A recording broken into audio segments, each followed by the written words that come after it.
prophète d'Amos. Donc je vous laisse le temps de trouver ça au besoin. Amos, on est dans le 3e chapitre, dans notre série qui s'intitule Simple. Alors pourquoi simple? C'est parce que, pour plusieurs raisons, d'abord, Amos c'était un homme simple, un berger que Dieu a appelé d'aller proclamer son message, qui était d'ailleurs simple. C'était un message de justice, de repentance, de comprendre que le peuple avait vraiment quitté le chemin de Dieu et la volonté, et que la justice de Dieu devait agir dans un avenir très très proche. Et donc, je parlais tout à l'heure à quelqu'un qui, on s'est dit que ce livre est vraiment, même si il a 3000 ans, ça parle aujourd'hui, nos problèmes de notre culture, rien n'a changé. Et donc, on va continuer notre regard, notre série. Dans les versets 9 à 15, on va terminer le chapitre 3 aujourd'hui. Alors, à plusieurs reprises, je vous ai dit que le livre d'Amos sera mieux apprécié, il sera plus compréhensible pour nous quand on constate 2 ou 3 choses. C'est mieux quand on pense à ces choses qui entourent ce livre. À la base, son message simple, entre guillemets, c'est qu'il y a des limites de la patience et la compassion de Dieu. Oui, Dieu est miséricordieux, mais il va quand même dire stop à un moment donné. Oui, Dieu est amour, mais parfois son amour doit dire ça suffit. Aussi, j'ai dit à plusieurs reprises que ce livre nous donne un aperçu de ce qui attriste et gêne Dieu. C'est vraiment une bonne occasion de comprendre ce qui va briser le cœur de Dieu. Pour ceux qui disent ou pensent que Dieu s'en fiche de la planète Terre, ce livre dit le contraire. Dieu est là et il voit, il regarde ce qui se passe. Dieu est-il absent? Dieu pense-t-il à nous ou de nous? Si vous voulez, ce livre et surtout notre passage d'aujourd'hui est comme ces livres populaires pour les nuls. Je vous propose qu'Amos soit un livre qui explique la justice de Dieu pour les nuls. On va en revenir, mais parlons brièvement d'Amos, mais parlons brièvement de ces livres magnifiques pour les nuls. Vous les connaissez, peut-être vous en avez à la maison. Et je serai la dernière personne à vous juger si vous avez un de ces livres à la maison. J'en ai moi. Et je pourrais en avoir plus pour des nuls. Alors, avant de demander à M. Google plus d'informations sur ces livres, je me demandais quels seraient les plus populaires entre ces livres aujourd'hui. À mon avis, donc c'était juste dans ma tête. J'ai vite tracé une liste dans ma tête sans savoir si le livre existe ou pas, ou si la liste est correcte ou pas. Et donc, je me suis dit, peut-être, à mon avis, les gens vont chercher l'onglet pour les nuls. Je sais que ça existe, probablement, ce livre est dans beaucoup de foyers français, peut-être. Ensuite, je me suis dit, peut-être, les maths pour les nuls. Là, ça c'est pour moi. Au besoin, les maths pour les nuls. La psychologie pour les nuls. Hein? Est-ce qu'il y en a qui s'intéressent à la psychologie? Pour les nuls, oui, je sais que c'est le cas. Étant la saison, si vous avez oublié, je me demandais s'il n'y a pas un livre intitulé « Des impôts pour les nuls ». C'est la saison, n'oubliez pas de faire vos attestations, votre déclaration, voilà. C'est important, c'est la saison, je vous en prie, c'est gratuit. Pas le livre, mais mon rappel, c'est gratuit, voilà. Quand même, par curiosité, j'ai fait un peu de recherche pour voir ce que la France réclame de ces livres. Donc, j'ai dressé une liste dans ma tête, mais quand même, alors ça c'est pas, j'ai fait ça pour vous, juste pour vous mettre dans l'ambiance. Je vais vous donner quand même une liste assez courante de ce que la France cherche en ce moment. Certains étaient logiques et nous montrent ce qui intéresse les gens. Ou si vous creusez un peu, on peut constater où des gens aimeraient un peu d'aide. Donc ce n'était pas étonnant de voir sur la liste, pour vous les jeunes, il y avait numéro 1, le code de la route pour les nuls. Donc c'était peut-être pas juste pour les jeunes, hein, mais c'est vraiment un livre utile. Le code de la route pour les nuls. Alors, franchement, pourquoi ce deuxième n'était pas numéro 1? ChatGPT pour les nuls. Parce que les gens s'intéressent plus à demander des questions à l'intelligence artificielle, et donc ChatGPT pour les nuls. À ma surprise, sur la liste de ces livres populaires, il y avait la criminologie pour les nuls.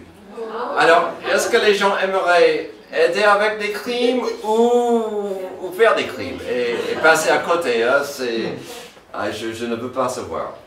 Ensuite, je pourrais en profiter moi de l'histoire de France pour les nuls. Encore un qui pourrait m'être utile, la cuisine pour les nuls. Les deux derniers, je trouvais tout à fait corrects, parce que est-ce qu'on peut vivre sans Word, Excel et PowerPoint pour les nuls? On peut vivre sans PowerPoint ou Excel, mais ça aide d'avoir un peu d'aide quand même.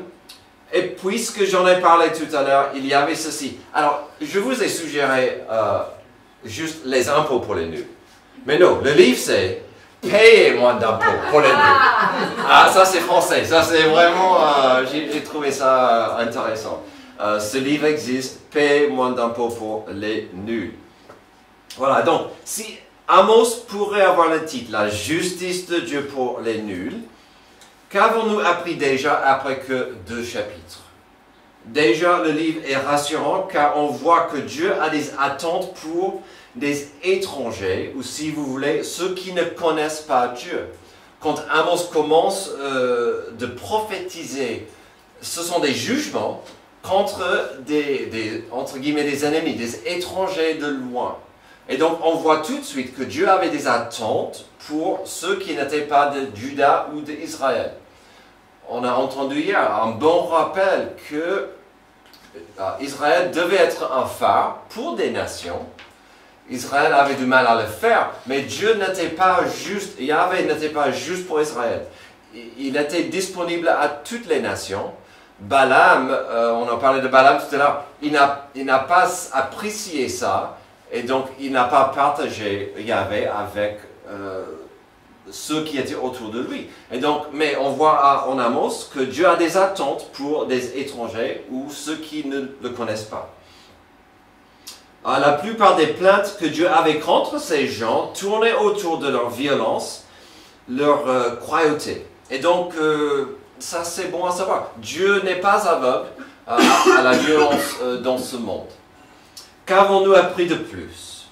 À son peuple, il promettait sa justice, ou si vous voulez, sa punition pour certaines actions, certaines attitudes. C'est là où ça devient plus personnel, puisqu'il s'adressait à son peuple qui savait, qui connaissait Dieu, qui connaissait sa volonté, qui avait sa parole disponible. On a été rappelé la semaine dernière qu'il y avait même une alliance entre eux. Et donc, pour nous, quand le livre et le message de Amos tournent vers Israël et vers Juda, il y aura pas mal de choses pour nous. Des vérités, des parallèles, des applications claires pour nous, des chrétiens, pour l'Église à saisir, pour qu'on n'oublie pas certaines choses, certaines applications. Alors, si vous avez raté quelques messages, qu'avait-il contre son peuple? Dieu. Il y avait à Juda, sa propre nation, Amos. Donc je vous rappelle, à l'époque, Amos vivait pendant cette période où le royaume était divisé. Donc il venait de Juda, pas loin de Jérusalem, que 2 tribus, tandis qu'Israël était au nord avec les 10 tribus. Et donc pour Juda, Dieu lui a donné un petit message. C'était, voilà, Amos a brièvement condamné leur attitude froide envers Dieu, une attitude qui les a menés vers l'idolâtrie. Mais on sait que Amos a passé la plupart de son temps à proclamer vers Israël. Donc déjà, aux 2 premiers chapitres, à la nation Israël, juste au nord, Amos avait une longue liste de choses que Dieu avait contre son peuple. Dieu ne pouvait plus supporter leur avarice leur apathie et leur abandon total de ce que Dieu voulait vraiment de eux. Alors, ces trois choses sont toujours un problème. L'apathie, l'abandon, l'avarice. Ces choses, rien n'a changé depuis. Le cœur de l'homme n'a pas changé. Et donc, Dieu était attristé par ça chez Israël. Dieu ne pouvait plus supporter ces choses. Et donc, la justice venait. Elle arrivait sûre et certaine. Amos, la justice de Dieu pour les nuls. Si on a déjà appris certaines choses sur la justice divine, aujourd'hui on continue notre enquête. Pour le faire, il serait capital de comprendre plus sur certaines questions. C'est une enquête, il faut poser des questions. Qui, pourquoi, où, quand, comme un bon enquêteur. Et on verra trois questions qu'il faut poser, il faut comprendre il faut les comprendre et il faut comprendre les réponses à ces trois questions.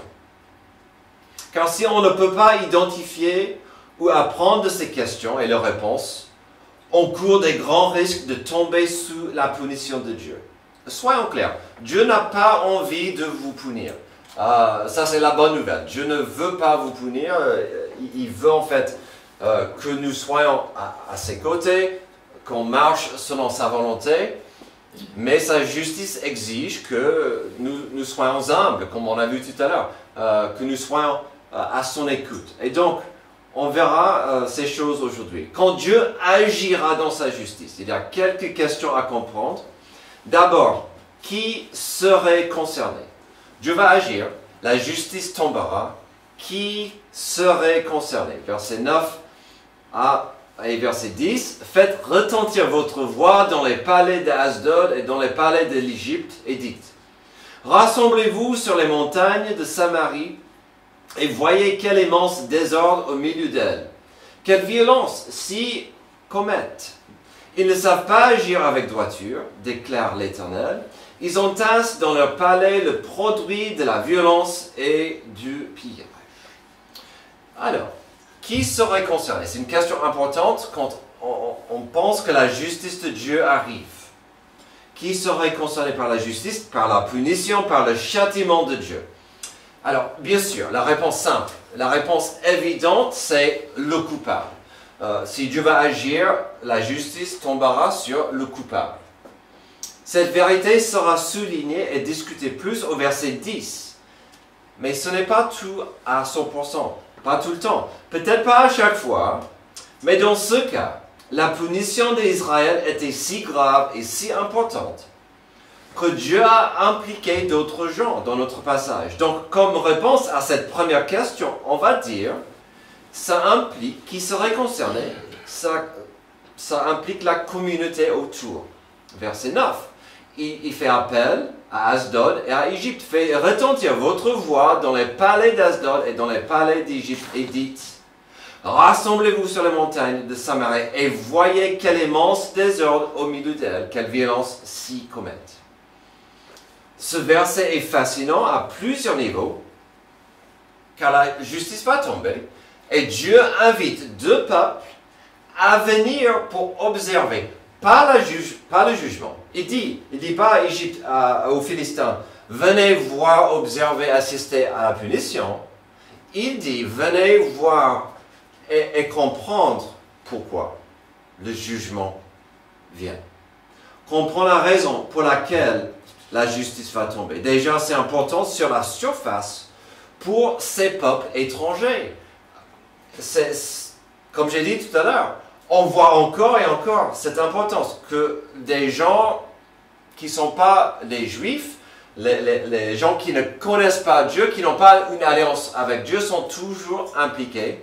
Dieu veut qu'ils sachent et qu'ils comprennent la volonté de Dieu. Et donc, la volonté de Dieu pour Égypte et pour les Philistins, c'était: venez, comprenez les torts, les mauvaises choses que mon peuple a fait. Alors, qui sont-ils? Ici, Asdod représente le peuple des Philistins. Bien sûr, nous avons aussi l'Égypte dans cette image.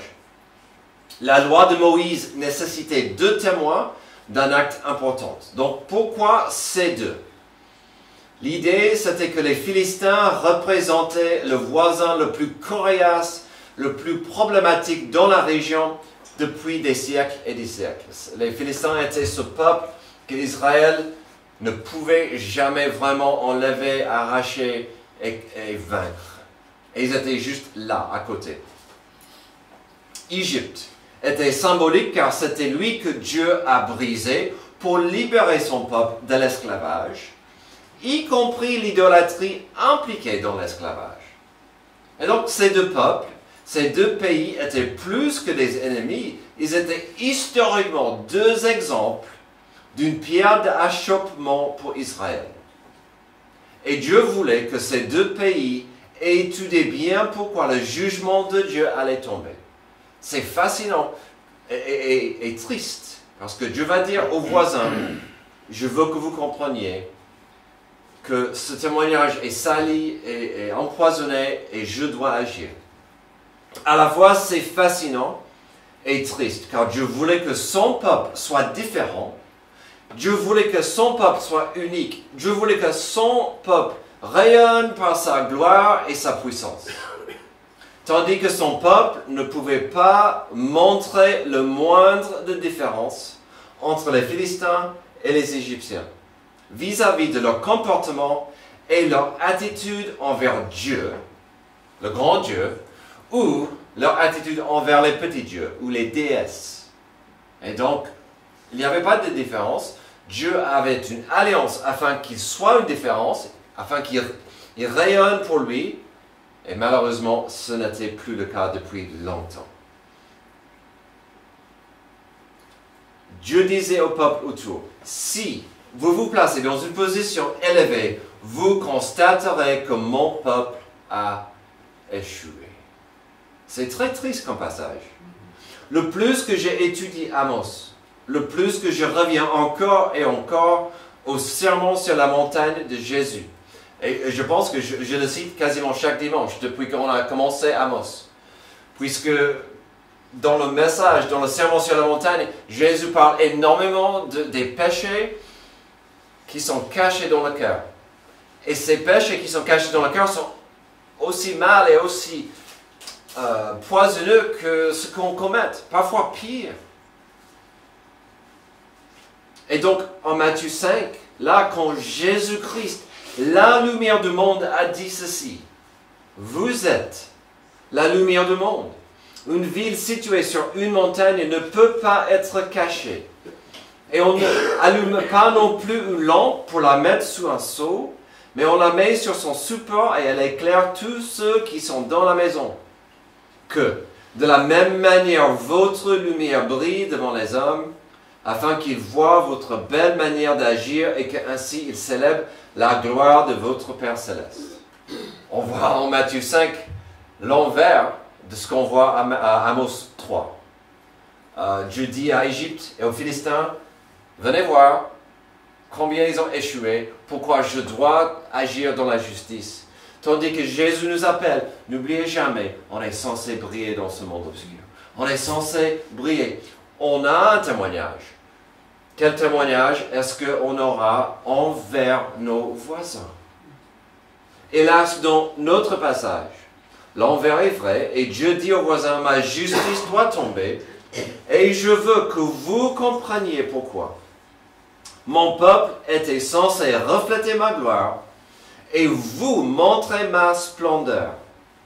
Tandis que, alors, la communauté autour du peuple de Dieu était un témoin de l'état actuel d'Israël.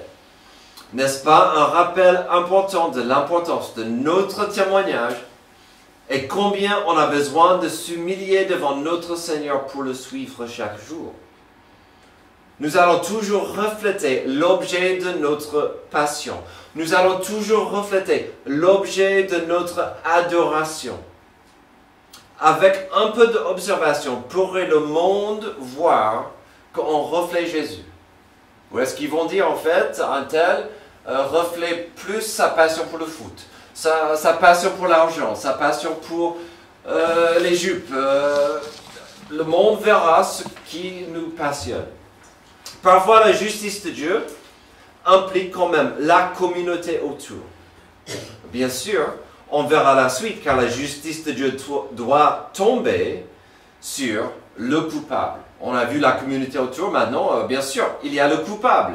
Verset 9, on a vu verset 10, il parle d'Israël. Ils ne savent pas agir avec droiture, déclare l'Éternel. Ils entassent dans leur palais le produit de la violence et du pillage.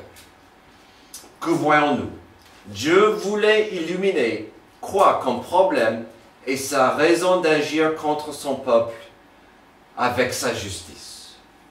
N'oublions pas que Dieu a appelé d'autres à regarder à l'intérieur des murs de Samarie. C'est fascinant comme image. Il dit au voisinage, regarde dedans. Combien, ce qu'il cache, de vous voyez le problème dedans. De voir ce que le peuple obscurcissait du monde. C'est comme si on peut voir dans le cœur au lieu de juste voir le visage. Et là, que trouvons-nous? À la fin du verset 9, il cite un désordre immense et que la violence était une infection profonde. Là, on a un problème. Pour un peuple qui savait que Dieu s'attend à un amour au carré, l'amour au carré, c'est un amour pour Dieu profond et un amour pour son prochain pratique. Il savait. Dieu s'attend à cet amour entre nous, verticalement et horizontalement. Et Dieu dit à Asdod et à l'Égypte, voyez, est-ce qu'il y a de l'amour? Il est à l'envers. Il n'y a que la violence derrière les murs. Derrière cette façade se trouvait un peuple qui ne savait pas agir avec droiture. Quelle phrase triste. Il ne savait pas agir avec droiture. Il y avait une culture religieuse, mais elle était corrompue. La corruption de la violence qui venait des palais. Donc, les sièges du pouvoir condamnaient la population. Heureusement, aujourd'hui, Dieu n'invite pas des gens de regarder à l'intérieur de nos cœurs. Heureusement. En même temps, Dieu sait très bien l'état de chaque cœur ici. Il sait bien si votre cœur est sauvé ou non par sa grâce. Il sait bien si votre cœur bat pour lui d'abord ou s'il est tiraillé et attiré à d'autres choses. La question s'impose, avez-vous donné la liberté à Dieu de chercher dans ton cœur aujourd'hui? Quand Dieu agira dans sa justice, il y a quelques questions à comprendre. D'abord, on a vu qui serait concerné. Deuxième, quelles seraient les conséquences, les circonstances. On va arriver aux conséquences. Mais quelles seraient les circonstances? Verset 11. C'est pourquoi voici ce qui dit le Seigneur l'Éternel. L'ennemi encerclera le pays. Il détruira ta force et tes palais seront pillés.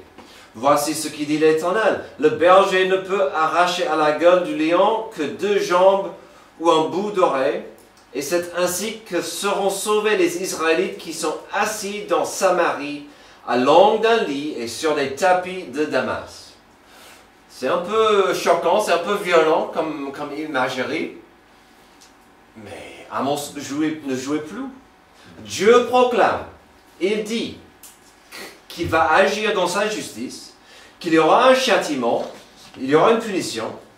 Quelles seraient les circonstances d'une telle action? Il dit, ici dans ce passage, la Bible nous donne pas mal d'exemples de sa justice qui frappe. Mais ici, dans notre passage, on verra un exemple classique. Dieu peut utiliser pas mal de choses pour saisir notre attention ou pour châtier ses enfants. Mais souvent, Dieu veut utiliser l'homme. Alors, c'est vrai que Dieu a puni l'Égypte avec des plaies surnaturelles, très puissantes, mais c'était assez spécial, assez unique, pour montrer qu'il dominait sur la création, sur la nature. Mais souvent, Dieu préfère utiliser l'homme lui-même, l'humanité. Et ici, il est en train de dire, je vais utiliser une autre puissance, je vais utiliser une autre nation pour vous punir. Souvent, Dieu utilise l'homme. Je le dis souvent, ce n'est pas toujours le cas, mais souvent, Dieu veut utiliser des gens pour accomplir sa volonté. Donc, quand je dis ça, souvent, Dieu veut utiliser l'homme, je parle à nous. Il veut nous utiliser, aller proclamer, aller témoigner, aller vivre pour Dieu.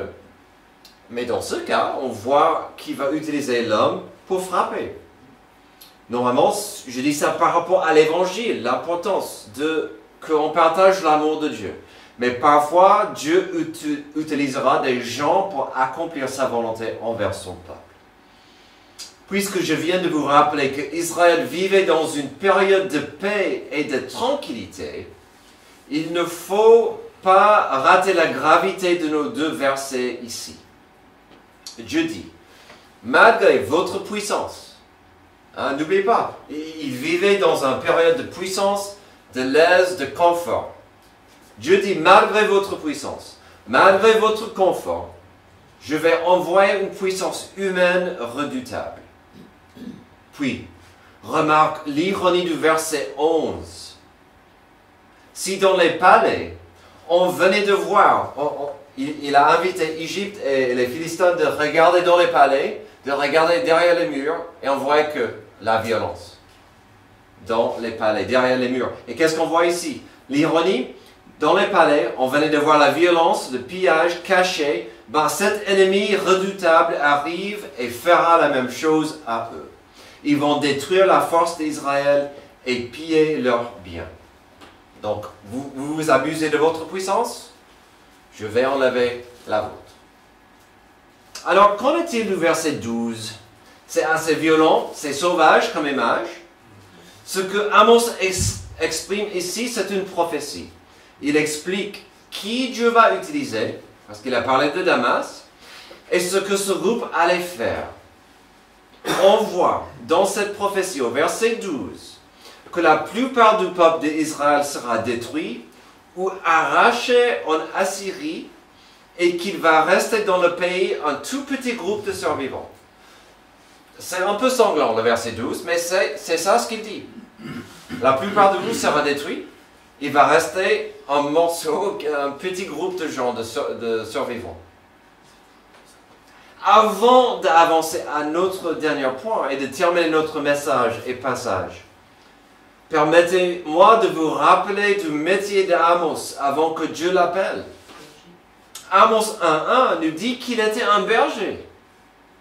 La phrase de Dieu au verset 12 ne pouvait pas être facile pour Amos de proclamer.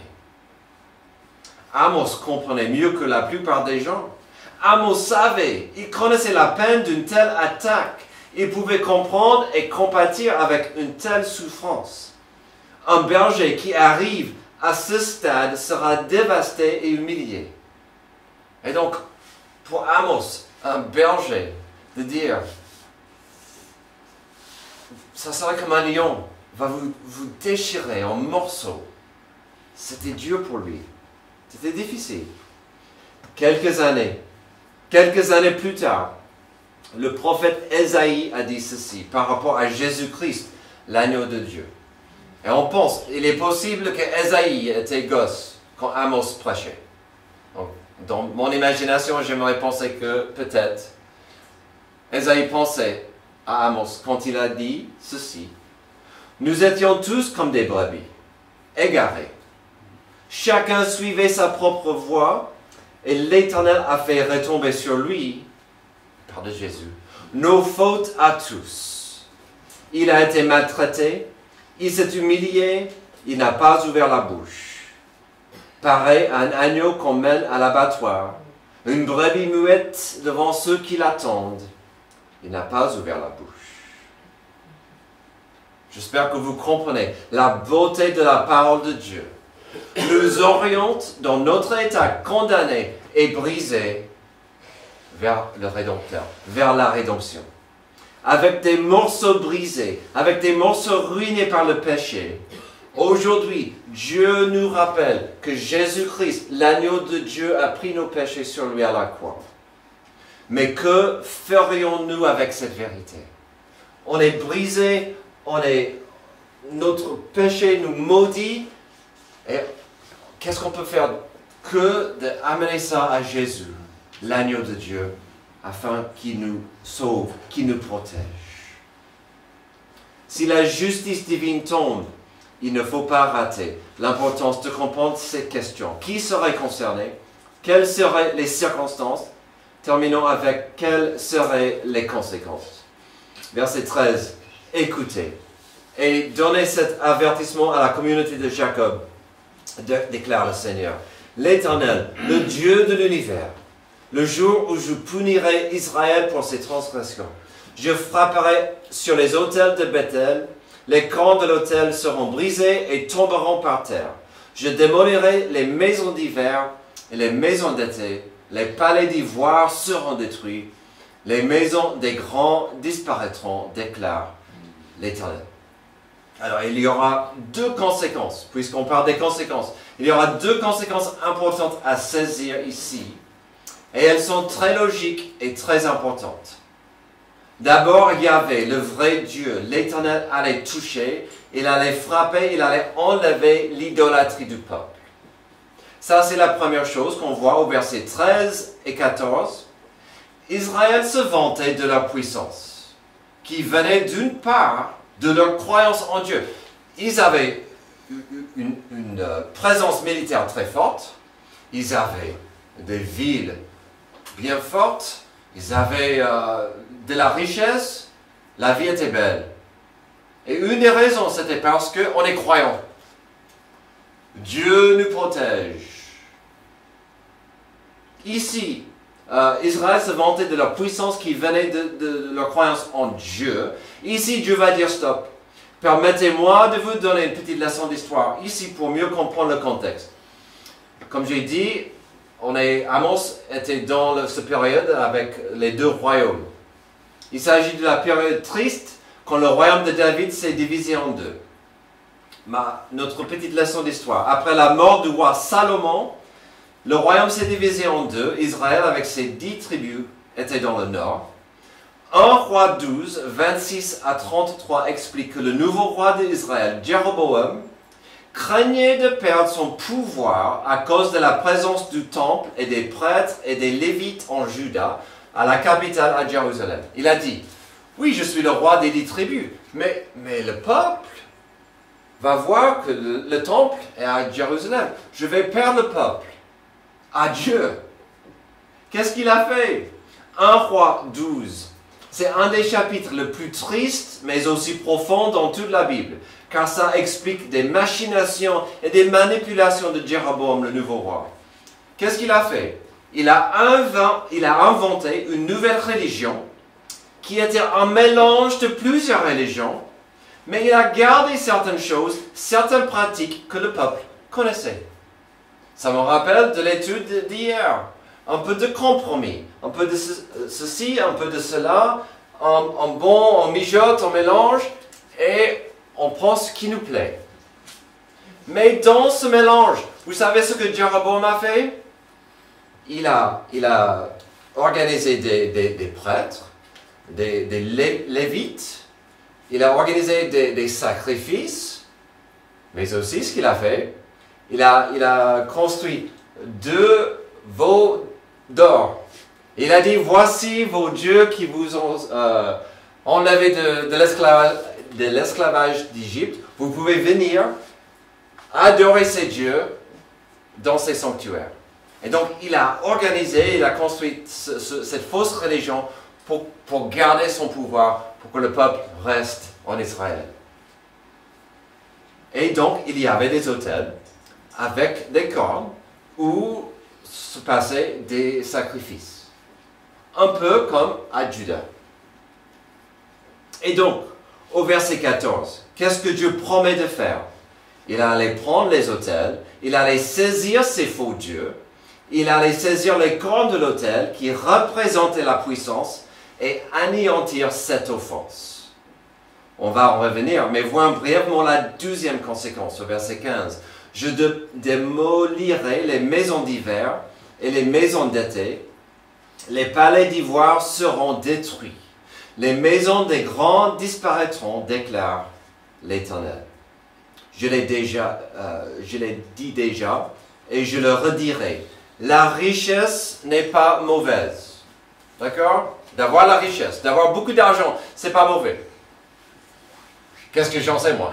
Mais c'est pas mauvais d'avoir de l'argent. D'avoir de l'argent n'est pas un péché. Mais l'argent ne devrait jamais devenir plus important que nos relations au carré.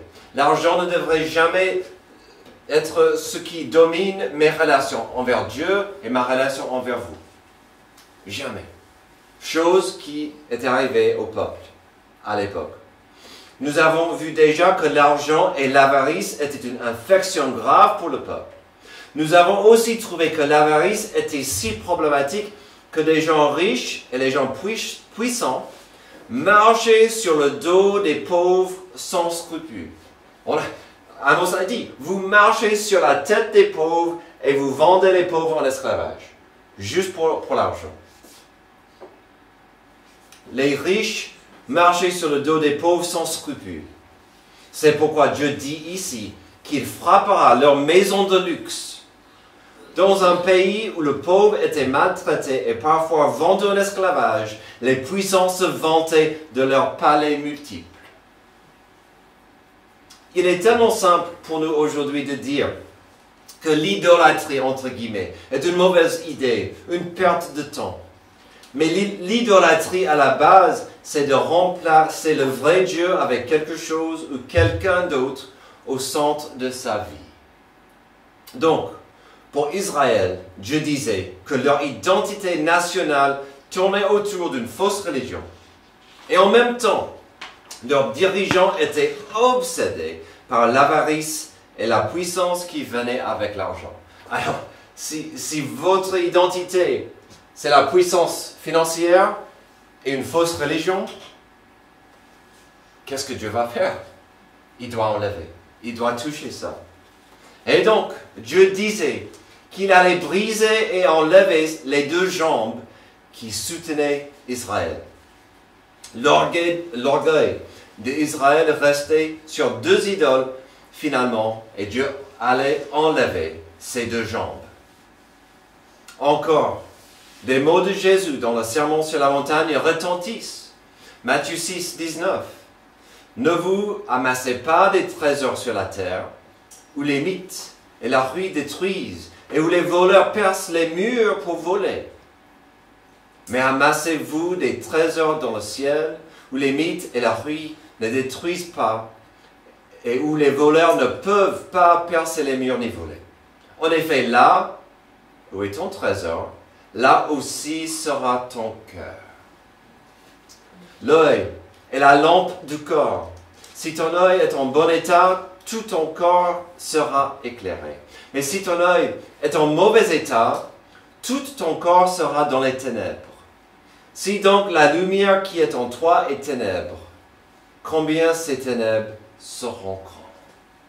Jésus expliquait à tout le monde, l'idolâtrie n'est pas forcément un idole, un objet. C'est ce qu'on tient précieusement dans le cœur. Dieu, je veux que tu prennes 80% de mon cœur, mais je garde à côté certaines choses. C'est dans la nature humaine. J'en suis coupable aussi. Il est difficile d'être 100% consacré à Dieu, mais Jésus disait, là où est ton trésor, là aussi sera ton cœur. Aujourd'hui, nous avons considéré la justice de Dieu pour les nuls. Dans un monde rempli d'injustice, dans un monde où on a peur d'être redevable à la justice divine, il est important de comprendre l'existence et l'importance des trois questions que nous avons vues. Quand la justice de Dieu arrive, qui serait concerné? Quelles seraient les circonstances et quelles seraient les conséquences? Les réponses à ces questions sont nombreuses et diverses, mais nous avons clairement vu qu'on est tous concernés. La lumière qui est en nous pourrait être infectée et pouvait briller pour soi-même ou pour des trésors de ce monde. Notre témoignage est censé briller pour Dieu, mais il pourrait être une pierre d'achoppement. Alors, sans la grâce de Dieu, que méritons-nous? D'après tout, la parole de Dieu en est claire au Romains 12, 18. Ainsi donc, de même que par une seule faute, la condamnation a atteint tous les hommes. Adam a péché. Adam et Ève ont péché. On est tous maudits. On est tous pécheurs. Quelle mauvaise nouvelle. C'est juste. Mais c'est pénible. Ah. Mais le verset continue et nous donne l'espoir de l'amour que Dieu nous offre. De même, par un seul acte d'acquittement, la justification qui donne la vie s'étend à tous les hommes.